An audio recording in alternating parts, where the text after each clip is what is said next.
O vídeo já vai começar, mas antes, não se esqueça de se inscrever e ativar as notificações.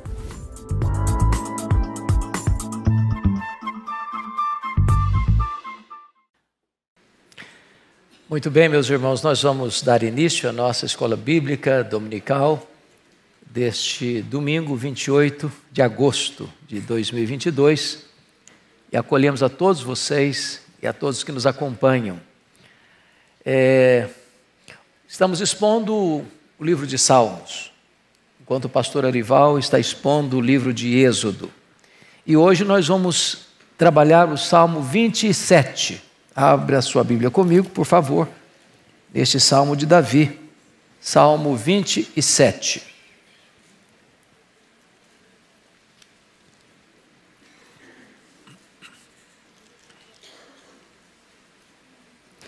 Esse salmo diz o seguinte: o Senhor é a minha luz e a minha salvação. De quem terei medo? O Senhor é a fortaleza da minha vida.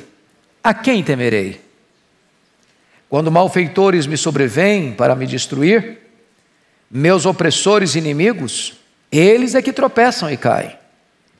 Ainda que um exército se acampe contra mim, não se atemorizará o meu coração. E se estourar contra a minha guerra, ainda assim terei confiança. Uma coisa peço ao Senhor e a buscarei, que eu possa morar na casa do Senhor todos os dias da minha vida, para contemplar a beleza do Senhor e meditar no seu templo. Pois no dia da adversidade, Ele me ocultará no seu pavilhão, no recôndito do seu tabernáculo me acolherá, elevar-me-á sobre uma rocha. Agora será exaltada a minha cabeça acima dos inimigos que me cercam.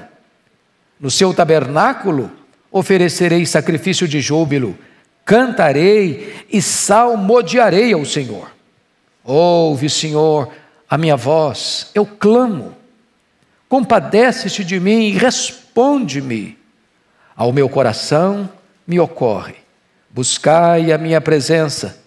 Buscarei, pois, Senhor, a tua presença. Não me escondas, Senhor, a tua face.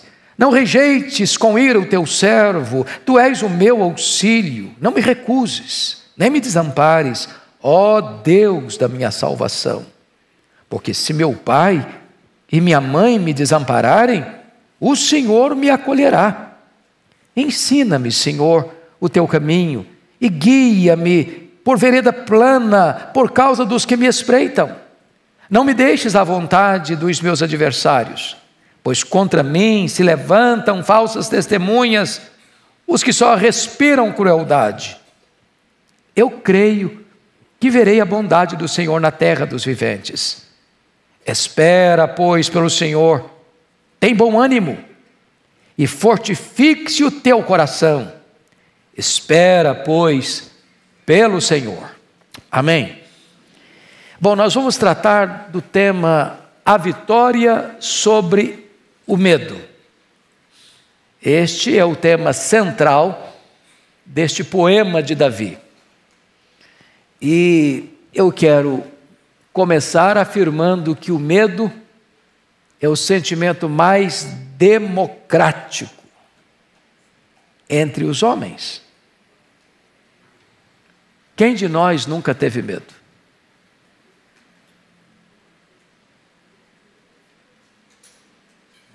Quem de nós está vacinado eficazmente contra o medo?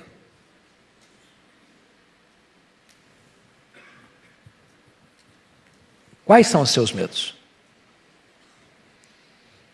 Há muitos medos. É por isso que a Bíblia traz a ordem mais repetida. Não há nenhuma outra ordem na Bíblia que aparece mais vezes do que esta. Não temas, não tenhas medo. Como Deus não chove no molhado, como as palavras de Deus não são lançadas simplesmente ao ar, mas elas têm um propósito, Deus sabe que você e eu lidamos com esse problema, medo. Há fobias, e muitas. Por exemplo, Eu fui descobrir um dia lá no Egito que eu tinha claustrofobia. Eu não sabia.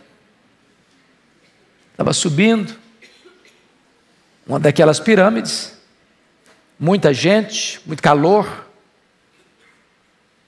e de repente me falta o ar. E eu pensei que eu fosse morrer, porque não conseguiria jamais atender uma pessoa em emergência ali. E por providência de Deus, um colega meu estava do meu lado e me disse: feche os olhos, imagine que você está num jardim florido, um ambiente bonito. E ele foi ministrando ao meu coração, e eu fui me deixando levar pelas palavras dele. De repente o ar voltou nos meus pulmões. E ali eu descobri uma coisa: claustrofobia. Já ficou preso no elevador? Tem gente que só de imaginar ficar preso já fica desesperado. Tem gente que tem medo de lugar aberto, agorafobia. Tem gente que tem medo de lugar alto, acrofobia. Mas nós temos muitos medos e tantos deles, vamos ter que lidar. É claro que o texto não está falando desse tipo de medo, né? De agorafobia, acrofobia, claustrofobia, tantas fobias por aí afora. Mas aquele medo que nos apavora, que nos tortura, que nos tira o fôlego, o sono, o equilíbrio emocional. Davi trata deste assunto. E ele vai mostrar aqui para nós que o medo, no contexto aqui, tem a ver com ataques, com cerco, encurralamento do inimigo, com guerra declarada contra ele. Medo de um problema que você não tem forças humanas para administrar, foge ao seu controle. Inimigos maiores do que você espreitam você. Problemas maiores do que suas forças se erguem contra você. Então notem você comigo como é que Davi enfrenta quem eram esses inimigos. No verso 2, ele diz que eram inimigos violentos, quando malfeitores me sobrevêm para me destruir. Não é para brincar com ele, né? Destruir mesmo. Os inimigos eram difamadores. Olha o verso 12. Não me deixes da vontade dos meus adversários, pois contra mim se levantam falsas testemunhas. Aí veja você, falsa testemunha é quando você não está fazendo coisa errada, mas acusam você de estar fazendo coisa errada. Como acusaram Jesus de blasfêmia contra Deus e de conspiração contra César. Veja você o desejo desses inimigos. No verso 2, eles queriam destruir Davi. E se você olhar no verso 12, eles respiram crueldade. Então, ele não está lidando com um inimigo com um medo fantasioso, não. Ele tem inimigos de fato, que querem matá-lo, que falam mal dele, que querem destruí-lo. Ele está precisando lidar com esse tipo de coisa. Mas apesar dessa situação, como é que Davi reage a isso? Primeiro, olha aí o versículo 3. Ainda que um exército se acampa contra mim, não se atemorizará o meu coração. Se estourar contra a minha guerra, ainda assim terei confiança. Então ele está mostrando aqui a possibilidade de você não se capitular, não se render à situação mais perigosa que desaba sobre a sua vida. Mais do que isso, olha o versículo 14, a questão de ser corajoso. Olha aí. Espera pelo Senhor, tem bom ânimo, fortifique-se o teu coração, espera, pois, pelo Senhor. É a mesma palavra dada para o jovem Josué, que diante da morte de Moisés, tem o desafio de entrar na terra prometida, vencer os gigantes que estão lá e plantar a nação na terra que Deus prometera a Abraão. Tem que ter bom ânimo, tem que ter coragem. Tem que superar não só as circunstâncias, mas também os sentimentos.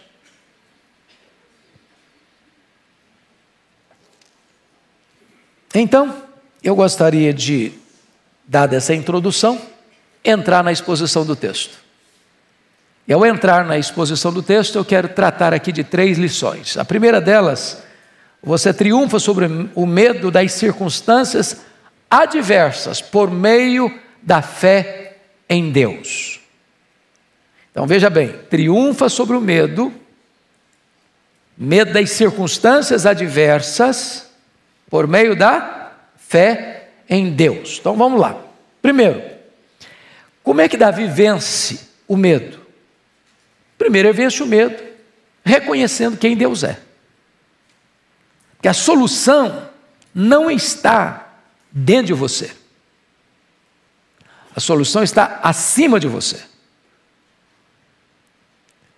Você não vence o medo que você é um gigante apenas. Você é forte, você é corajoso, você é destemido, porque você enfrenta qualquer situação de peito aberto. Não é assim não.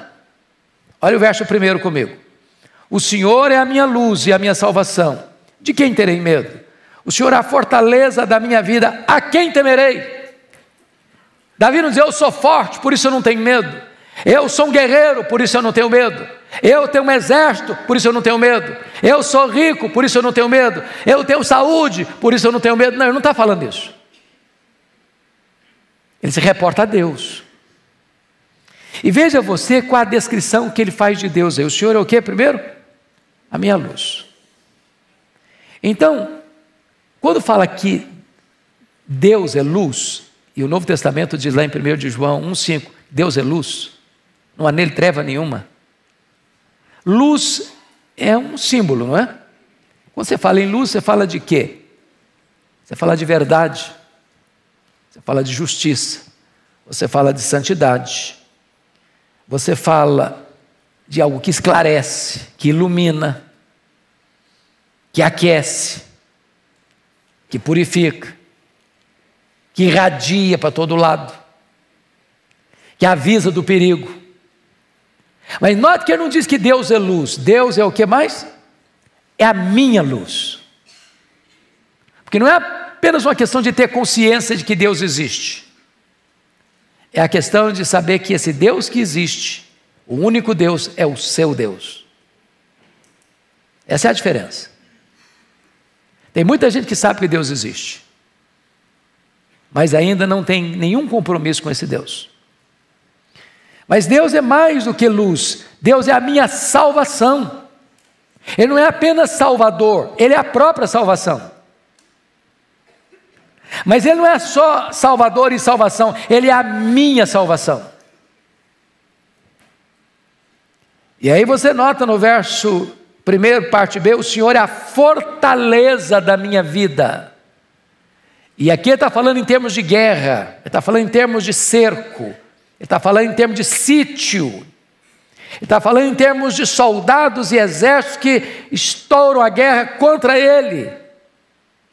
E não há refúgio que possa trazer segurança. Não há torre tão alta que a seta do inimigo não chegue lá em cima. Mas ele vai dizer, o Senhor é a minha fortaleza. Essa fortaleza não é humana, não é construída com tijolo e pedra, não é uma torre alta que o inimigo não chegue lá. O Senhor é a minha fortaleza. É nele que eu me refugio. E meus amados irmãos, aqui Davi está nos mostrando a primeira razão pela qual você pode vencer o medo. É quando Deus é a sua luz, quando Deus é a sua salvação, quando Deus é a sua fortaleza. Segundo lugar, Davi vence o medo quando sabe que Deus frustra os intentos do inimigo. Olha o verso 2 comigo, pode ler comigo em voz alta? Quando malfeitores me sobrevêm para me destruir, meus opressores e inimigos, eles é que tropeçam e caem. Louvado seja Deus. A ideia aqui no grego, no hebraico, melhor dizendo, desses malfeitores que sobrevêm para destruir, a ideia de uma alcateia de lobos, que vem para atacar, que vem para encurralar você. E aqui a gente poderia pensar em alguns pontos, como Deus vira a mesa a favor dos seus servos. diante desse ataque frontal do inimigo. Vou dar alguns exemplos. Pensa comigo lá em Atos 12. Herodes, Agripa I. Esse termo Agripa I não aparece. Nós sabemos disso, porque tem 4 Herodes mencionados no Novo Testamento. Herodes o Grande, o que mandou matar as crianças de Belém. Herodes Antipas, que era o tetrarca da Galileia, que mandou matar João Batista.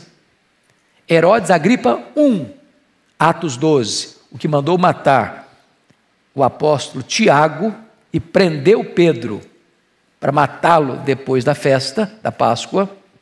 E Herodes Agripa II é aquele Herodes que escutou Paulo em Cesareia e disse: por pouco me persuades a me fazer um cristão, lá em Atos 26. Pois bem, esse Herodes aqui mata o Tiago, prende o Pedro em prisão de segurança máxima, 4 escoltas de 4 soldados cada uma. Parecia que o destino estava lavrado. Havia oração da igreja em favor de Pedro. E o que acontece? Deus manda um anjo, vai lá na prisão de segurança máxima, abre as algemas dele, manda ele calçar a sandália, manda botar a capa.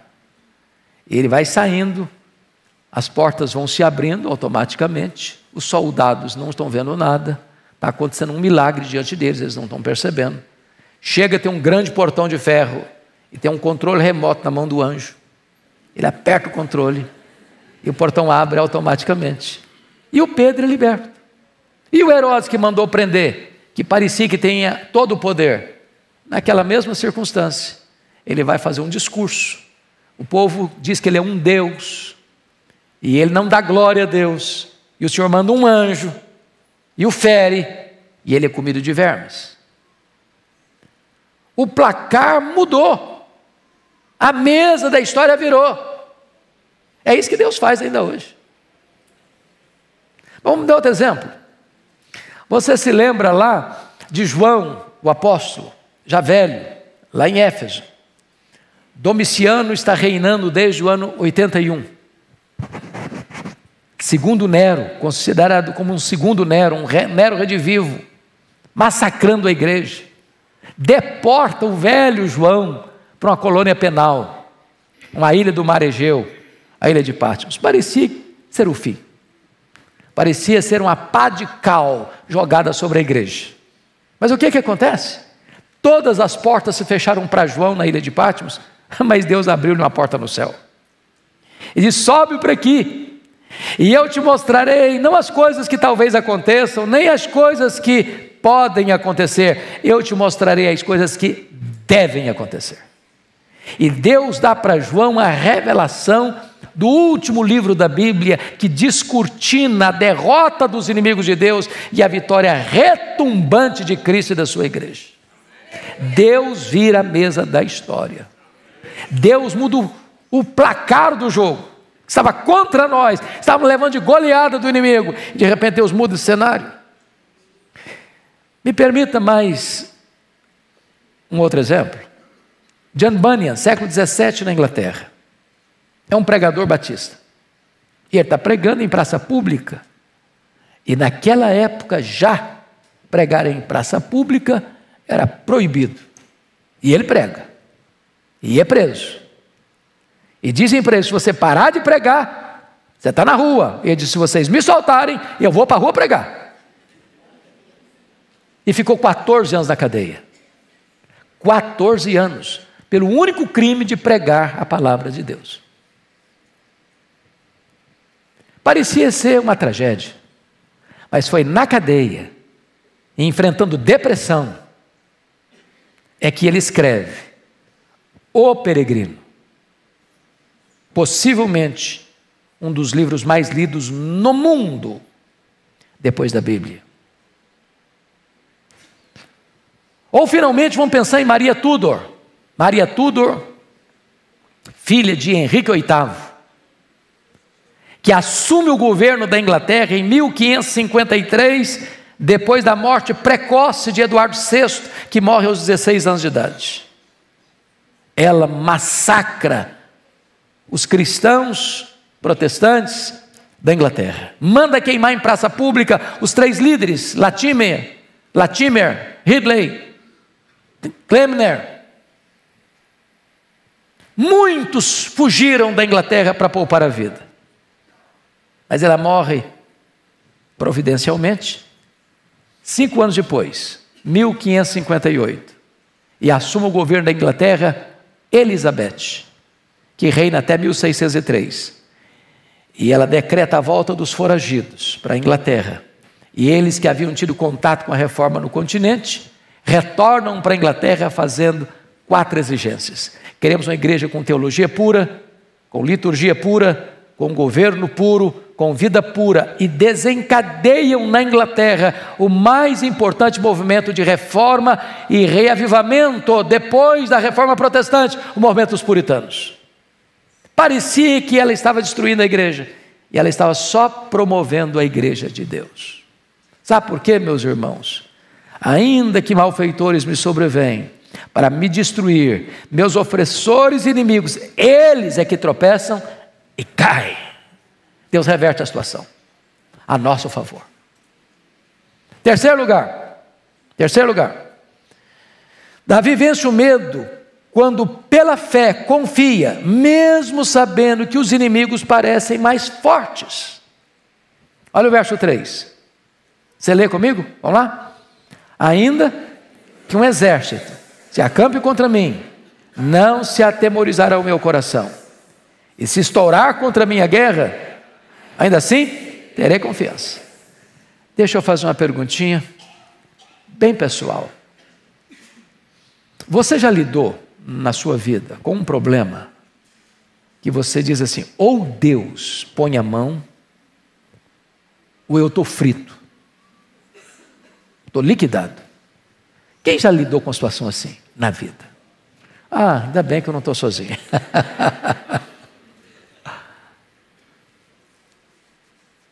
Tem hora que eu vou ser engolido, vou ser tragado, vou ser esmagado.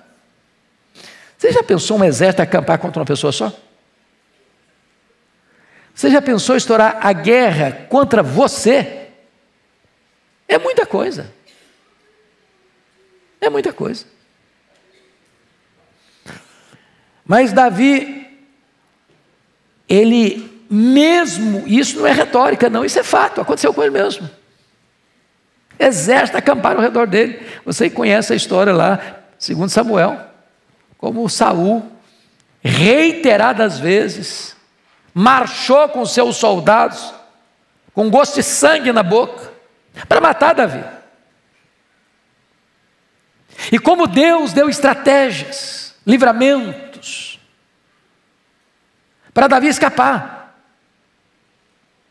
das mãos de Saul, dos cercos. Me permita mais 2 exemplos bíblicos. Você se lembra de Eliseu, quando ele estava em Dotã, e a Síria declarando guerra contra Israel, e toda vez que os soldados sírios iam pelejar, Israel já tinha adiantado o expediente e desbaratado os planos dos soldados da Síria, e o refém, não, tem alguém traindo a gente, não é possível. Tem soldado sírio traindo a gente, porque todo o plano que a gente faz é frustrado. Eles antecipam a solução lá.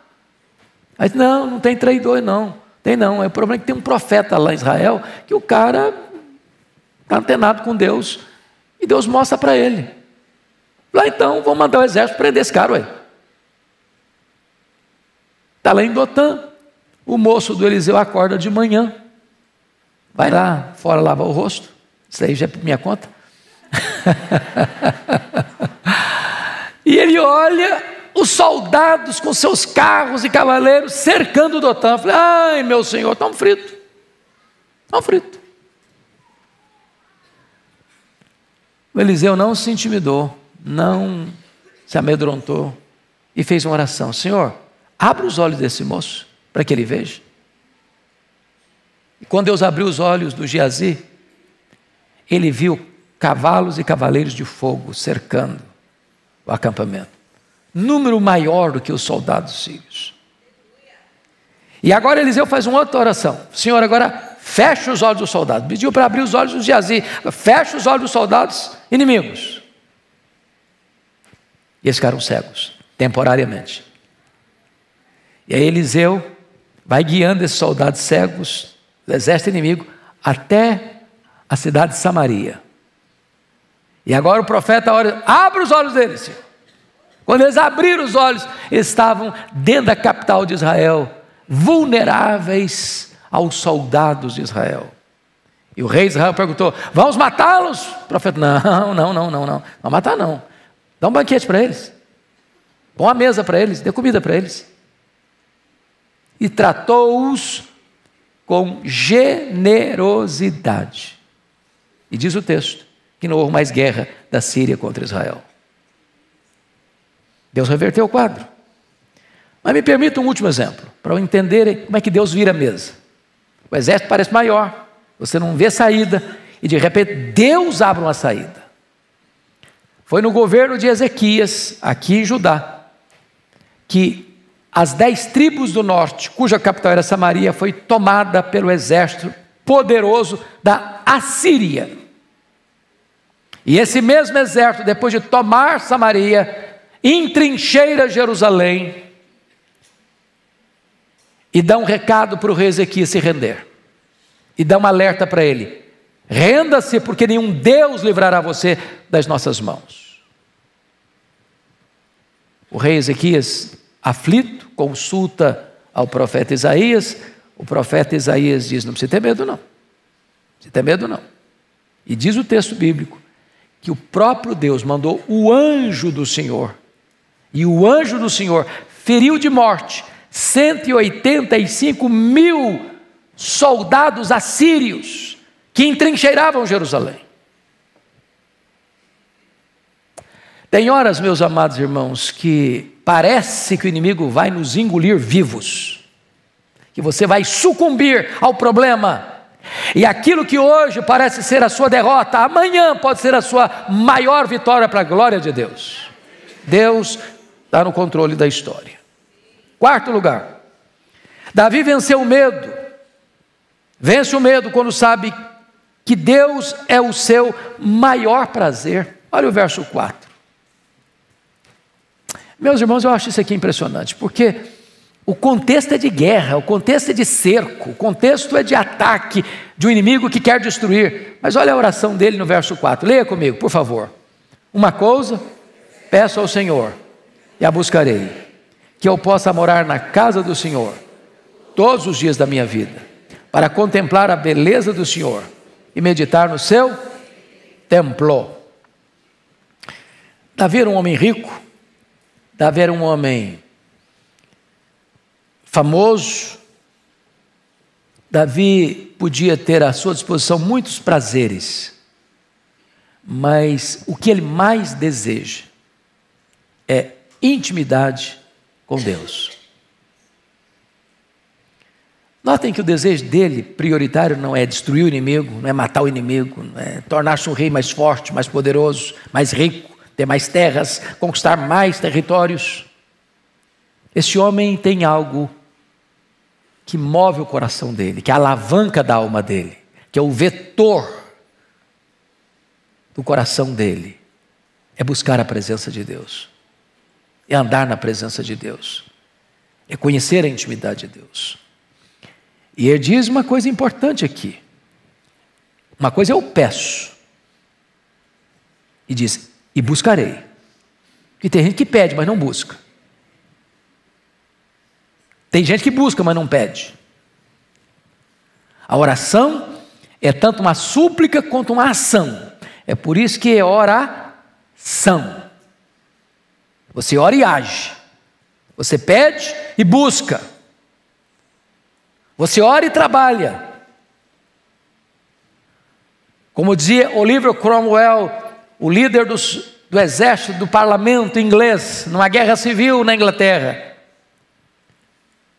ore a Deus e mantenha a pólvora seca. Ore a Deus e trabalhe. Ore a Deus e haja. Porque tem gente que acha que a oração é um substituto da ação. Ele ora e cruza os braços. Não, é orar e agir. Orar e agir. Uma coisa eu peço ao Senhor e a buscarei: que eu possa morar na casa do Senhor quantos dias da minha vida? Até o problema ir embora, depois que o problema foi embora também não preciso mais nada de Deus. Porque a gente pede a Deus só na hora do aperto, do sufoco.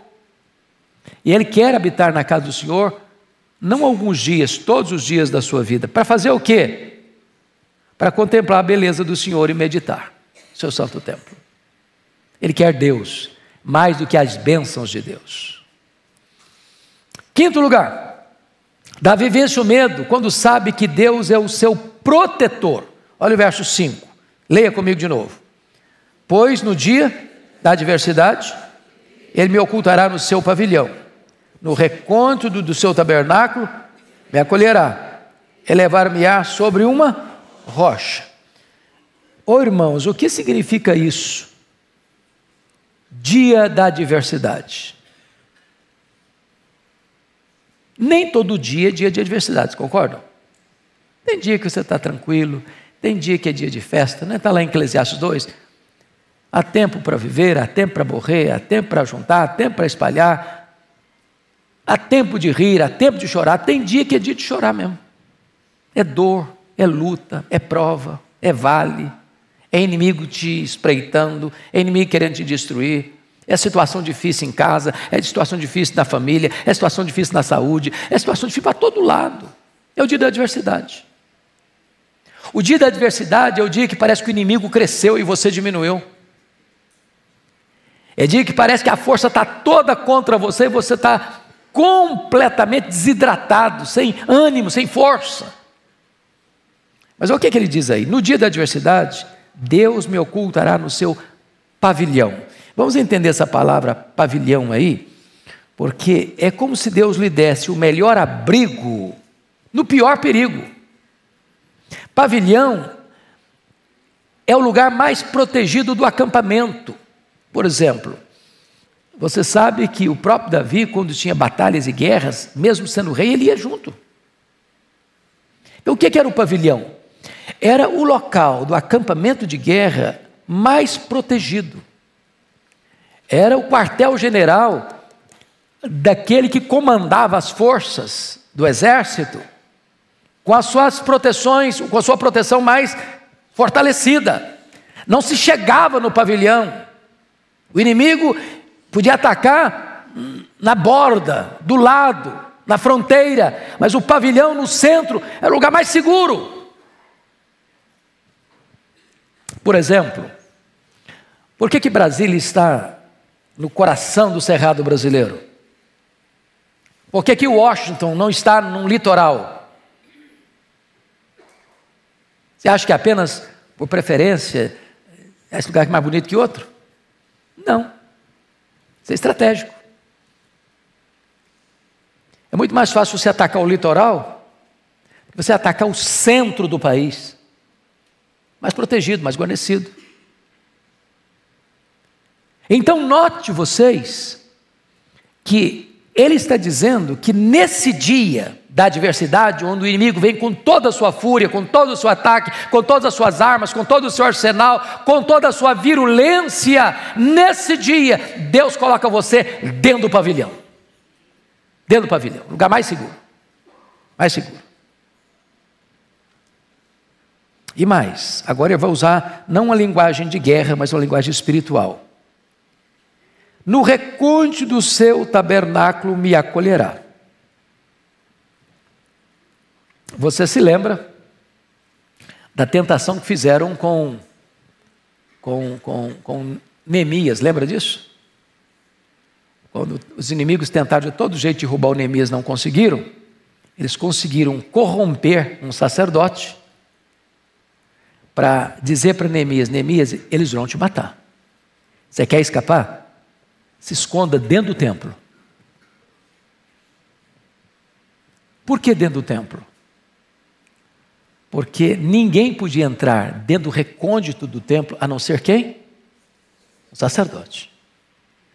Se Neemias, que não era sacerdote, se escondesse dentro do templo, aí sim dariam a ele o motivo de ser morto. Estaria quebrando uma lei espiritual. Quando Davi, de uma linguagem figurada, porque veja vocês, na época de Davi nem templo tinha ainda. Vocês sabem disso. Quem construiu o templo, ele está falando do tabernáculo. Ele usa a palavra templo. Mas o templo só foi construído depois que Davi morreu. Mas quando ele diz, Deus me oculta no seu tabernáculo, no recôndito, lá dentro do tabernáculo, ele está usando essa linguagem espiritual. Que Deus põe você naquele local onde ninguém pode entrar para atacar você. E ele usa outra metáfora ainda. Elevar-me-á sobre uma rocha, lá em cima. O que é que ele está dizendo? Você não precisa se render ao medo, porque no dia da adversidade, Deus vai socorrer você. Agora, note uma coisa, irmãos, muito importante. Porque às vezes a gente pensa assim, meu Deus, tem coisas na vida que eu não suportaria. Me permita confessar isso a vocês. Eu fui criado na roça, e um dos dramas que a gente tinha lá na roça, na minha época, é que as estradas eram precárias e quase ninguém tinha carro, quase ninguém.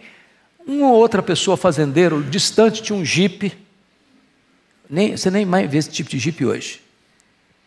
Se chovesse, então, a viagem era uma aventura, uma verdadeira aventura. E a minha mãe era muito enferma, muito doente. E algumas vezes eu vi minha mãe sendo tirada de casa, dentro de um jipe, nas estradas perigosíssimas, chovendo. E o meu coração ficava sobressaltado.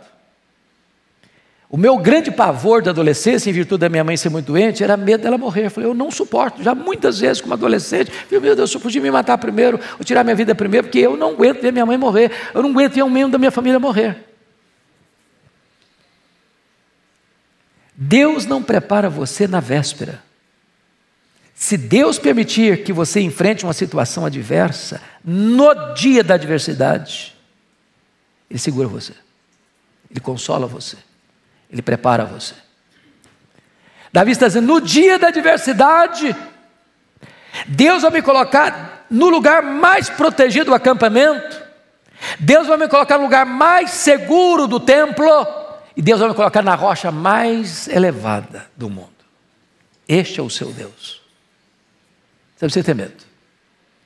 Sexto lugar, Davi vence o medo quando transforma a adversidade no prelúdio dos seus louvores. Olha o verso 6. Agora será exaltada a minha cabeça, acima dos inimigos que me cercam. No seu tabernáculo oferecerei sacrifício de júbilo, cantarei e salmodiarei ao Senhor. Agora quando? No dia da adversidade, na hora que a coisa está mais apertada, na hora que você diz, acabou, eu não aguento mais, eu vou perecer. Nesse dia Deus muda o placar, Deus vira a mesa e Deus coloca diante de você uma situação de elevação. Acima dos inimigos, Deus dá vitória. E o lugar da ameaça se transforma em prelúdio dos seus louvores. Aquela pessoa complicada diz, meu Deus, está sendo motivo da minha lágrima, amanhã vai ser motivo da sua alegria, do seu contentamento. Aquele que está cativo vai se tornar livre, se tornar instrumento nas mãos de Deus para libertar outros cativos. Bom, vamos à segunda lição do texto. Então, a primeira lição do texto, que você triunfa sobre o medo das circunstâncias adversas por meio da fé em Deus. Agora, a segunda lição do Salmo, você triunfa sobre o medo do fracasso por meio da oração fervorosa. Versos 7 a 10. Então, você vai ver aqui no verso 7, uma transição radical, abrupta. E ele sai do pico dos montes para o vale escuro do sofrimento. Vida cristã é isso aí, viu, gente? É uma gangorra. Tem dia que você está celebrando, tem dia que você está chorando. É isso mesmo. Até Jesus voltar e até termos um corpo de glória, nós vamos chorar. Tem jeito não. Então, vamos ver. Em primeiro lugar, a quem ele dirige a sua oração, versículo 7a. Ouve, Senhor, a minha voz, eu clamo. Notem vocês que Davi não dirige a sua oração a um ídolo, a um Deus pagão. Ele dirige a sua oração ao Deus da aliança. Irmãos, é chocante isso, mas você olha para o mundo de quase 8 bilhões de habitantes, você vê gente esclarecida intelectualmente, invocando outros deuses. Me permita dizer isso, é chocante. Eu fui ao Japão há alguns anos, e o pastor me disse, eu vou levar você num local que se as pessoas contarem, você não vai acreditar.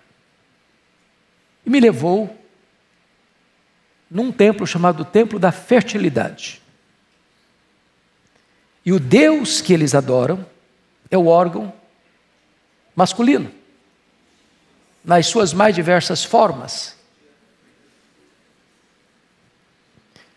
E tem sacerdotes, sacerdotisas.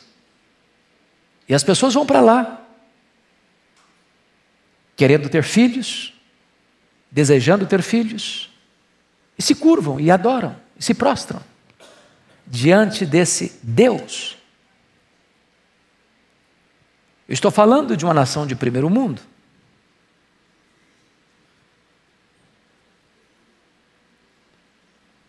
Aí fui à capital, um templo shintoísta, e tem uma bacia gigante, com incenso, aquela fumaça. E as pessoas chegando, quase que mergulhando dentro daquela bacia, tentando jogar aquela fumaça, como se fosse uma fumaça divina, para dentro delas. Ou você vai para a Índia, que tem 1 milhão de deuses, até a vaca é deusa lá. E as pessoas se curvando diante de tantos ídolos, de tantos deuses. Mas Davi está dizendo o seguinte, ouve, Senhor, a minha voz, eu clamo. E Senhor aqui é o Deus Jeová, é o Deus da aliança, é o Deus da promessa. É o Deus que nos ama e demonstrou o seu amor dando-nos o seu Filho. Então não é questão de orar, é a quem orar. A quem orar. Mas em segundo lugar, o que ele pede em sua oração? Olha o verso 7b, compadece-te de mim e responde-me. Davi não chega diante de Deus estadiando direitos, mostrando suas virtudes, requerendo ou exigindo de Deus, ou decretando para Deus, eu decreto, eu ordeno, eu proíbo. Não, ele chega pedindo o quê? Compaixão, misericórdia. Irmãos, notem isso. É impossível que alguém em sã consciência se prostre diante de Deus sem que reconheça a grandeza de Deus e a insignificância humana. Só mantém soberba no coração, primeiro, quem não conhece a Deus. Segundo, quem não conhece a si mesmo. Honestamente, quem de nós ousaria dizer para Deus, Deus, eu sou uma pessoa maravilhosa. O Senhor foi muito feliz quando me escolheu, porque se o Senhor não tivesse me escolhido, o Senhor teria cometido um erro estratégico imenso. Só um louco faria isso. Só um louco. Então a posição minha e sua é essa, compadece-te de mim, ó Deus. Tem misericórdia de mim. Terceiro, o que ele anseia em sua oração? Olha comigo o verso 8. Ao meu coração me ocorre. E aí ele cita, buscai a minha presença. Deus está dizendo isso para você e para mim. Deus sempre disse isso para o seu povo, buscai a minha presença, buscai a minha presença, buscai a minha presença. E agora ele diz, diante da ordenança divina, buscarei, pois, Senhor, a tua presença. Em outras palavras, meus irmãos, qual é a maior necessidade de nós, como igreja, como povo? como crentes? É de coisas? Qual é a nossa necessidade? É de bens materiais? É de uma casa mais bonita? De um carro mais novo? De um salário mais robusto? Essas coisas são boas, essas coisas são legítimas. Você pode pedir isso em oração. Você deve orar por isso. O nosso Deus é o Deus abençoador. Mas às vezes as nossas orações são orações quase que mercantilistas. A gente tem hora que faz de Deus um despachante celestial. E se você for olhar nas Escrituras, a maior necessidade, as orações mais importantes, não foram aquelas que chegaram diante de Deus pedindo coisas, mas ansiando pela própria presença de Deus. Me permita um exemplo. Vocês se lembram quando Deus se irou contra o povo de Israel, lá em Cades Barneia? O povo havia construído, pelas mãos de Arão, um bezerro de ouro. E adorado aquele bezerro de ouro. E Deus tomou a decisão de eliminar o povo. E começar um novo povo por meio de Moisés. Aí Moisés intercedeu pelo povo. E Deus ouviu a oração de Moisés e perdoou o povo. Aí Deus disse para Moisés: olha, Moisés, eu vou cumprir minha palavra. Eu vou levar este povo à terra prometida. Eu vou enviar um anjo. Mas eu não vou com vocês. A minha presença não irá com vocês. E qual foi a oração de Moisés? Senhor, se tu não fores conosco, não nos faça subir. A terra prometida é boa. Um anjo do nosso lado é muito importante. Mas a maior necessidade nossa não é da terra, nem mesmo de um anjo. É da tua presença. Porque o Deus das bênçãos é melhor que as bênçãos de Deus. A maior necessidade nossa não é de coisas, é de Deus. E esse entendimento é a chave da virada de uma vida espiritual que tem significado. Pois bem, vamos agora observar outra coisa. O que tem a Davi a colocar, o que ele teme, ele teme de fato na sua oração diante de Deus? O que apavora o coração de Davi? Porque ele disse que ele não tinha medo do exército, ele não tinha medo do acampamento do inimigo cercá-lo, ele não tinha medo, estourasse contra ele a guerra. Mas uma coisa ele tem medo. Do que ele tem medo? Versículo 9 demonstra isso. Você pode ler o 9 comigo? Vamos juntos? Não me esconda, Senhor, a tua face. Não rejeites com ira o teu servo. Tu és o meu auxílio. Não me recuses, nem me desampares da minha salvação. Agora vamos entender isso aqui. Se você ler a bênção araônica, ela traz o brilho da face de Deus sobre nós.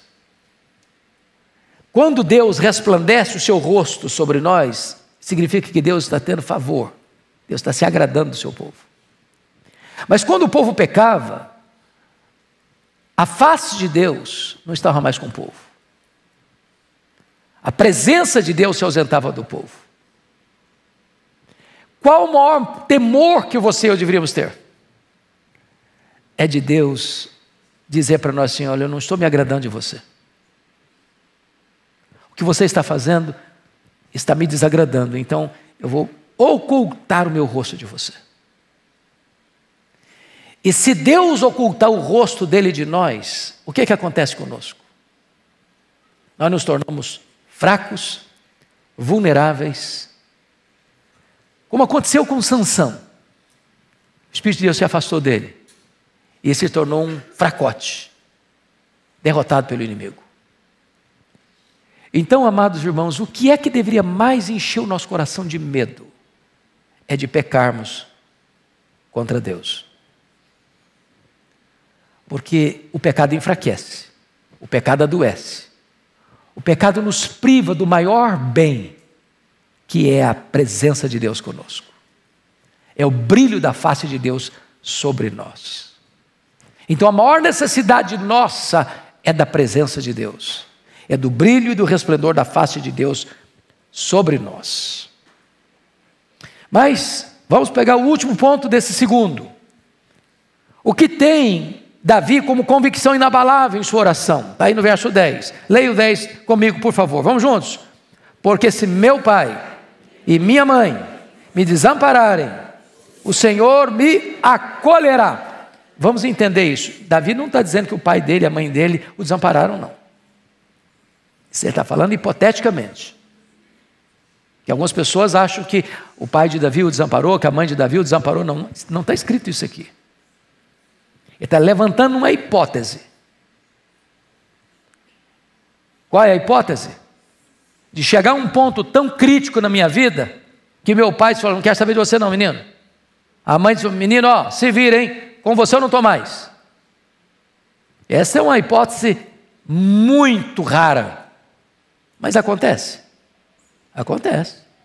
Acontece. Acontece. Às vezes, pai e mãe desamparam o filho antes de ele nascer. E o sacrifica.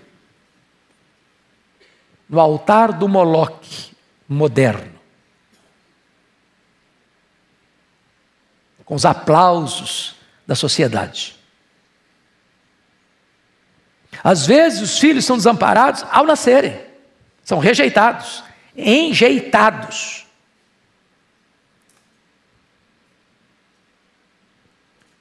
E Davi está dizendo que ainda que, na pior das situações humanas, o pai e a mãe desamparassem, Deus não desampara. Ou seja, não é apenas que o inimigo ataque você. Você não precisa ter medo. É ainda que aqueles que mais deviam estar do seu lado sejam contra você, Deus não vai desamparar você. Porque pai e mãe gostam de filho, não é porque o filho é bom não é porque a filha é virtuosa não. Não é verdade? A gente gosta de filho, apesar dos problemas deles. E parece que quanto mais o filho dá trabalho, mais a gente tem que botar dose dupla de amor. Não é assim mesmo?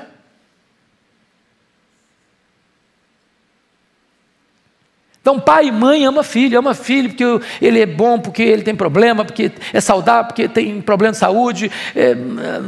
Pai e mãe ama filho quando ele tira 10 na prova, quando ele 0 também na prova, ama do mesmo jeito. Você não ama seu filho porque ele é um sucesso. Você ama seu filho porque ele é seu filho. Mas chega um momento que pai e mãe podem desamparar filho. Mesmo assim, o Senhor me acolherá. Louvado seja o Senhor. Mas vamos ao último ponto para a gente encerrar. Você triunfa sobre o medo do futuro agora, por meio de uma viva esperança. Esse é o terceiro ponto da mensagem. Triunfa sobre o medo do futuro por meio de uma viva esperança. Versos 11 a 14. Primeiro, Davi se vê um peregrino na caminhada da vida, versículo 11. Ensina-me, Senhor, o teu caminho, e guia-me por vereda plana por causa dos que me espreitam.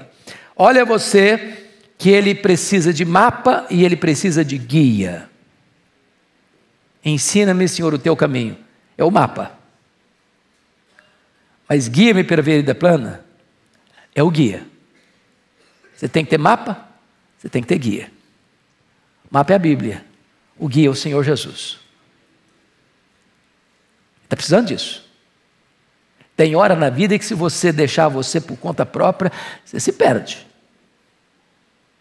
Tem hora que o Waze bota você em caminho errado. Google Maps bota você em enrascada. Mas esse livro é o mapa de Deus. Tendo o Senhor como guia, você vai caminhar por veredas de justiça. Segundo, um homem vulnerável ante adversários cruéis. Olha o versículo 12. Não me deixes à vontade dos meus adversários, pois contra mim se levantam falsas testemunhas, os que só respiram crueldade. Meus irmãos, o que Davi está dizendo é o seguinte: Senhor, se o Senhor não me proteger, eu não vou aguentar, porque os meus adversários, se eu ficar à vontade deles, exposto ao propósito deles, eles vão me arrebentar, eles vão me quebrar, eles vão me derrotar, eles vão me matar, eles vão me destruir. Até porque, Senhor, eles não usam armas leais. Não é uma questão de enfrentamento justo. Eles usam armas falsas, como está escrito aqui: contra mim se levantam falsas testemunhas. Os estudiosos dizem que isso aqui tem a ver lá com o fofoqueiro chamado Doeg. Lembra lá do Doeg? Davi está fugindo de Saul, para lá, e o sacerdote dá para ele o pão da proposição, estava com fome, e depois o Doeg disse: olha, tem uma conspiração aqui, viu, Saul, contra você, esse sacerdote aí está mancomunado com Davi para trair você. E aí o Saul, louco que era, chegou lá e confrontou o sacerdote, e o Saul resolveu matar o sacerdote, e todos os sacerdotes, eram 85. Mas nenhum soldado de Saul quer pegar a arma para matar o sacerdote. Aí o fofoqueiro, o Doeg, que fez a denúncia falsa, Saul falou: você vai matar. E o cara teve que pegar a espada e matar homens de Deus. Falsa testemunha. Terceiro lugar, um espectador por tempos de refrigério. Olha o verso 13. Ele está olhando o cenário e agora ele mostra o desejo do coração dele. Eu creio que verei a bondade do Senhor na terra dos viventes. Eu creio que verei a bondade do Senhor. Quem crê aqui que Deus vai trazer um tempo de refrigério para a gente? Quem crê aqui que o problema que você está vivendo dentro da sua casa, Deus vai trazer solução, Deus vai trazer resposta, Deus vai trazer livramento, Deus vai trazer libertação, Deus vai trazer cura, Deus vai trazer salvação. O povo de Deus tem que viver de esperança, irmãos. Esperança, ânimo. Eu creio que verei a bondade do Senhor.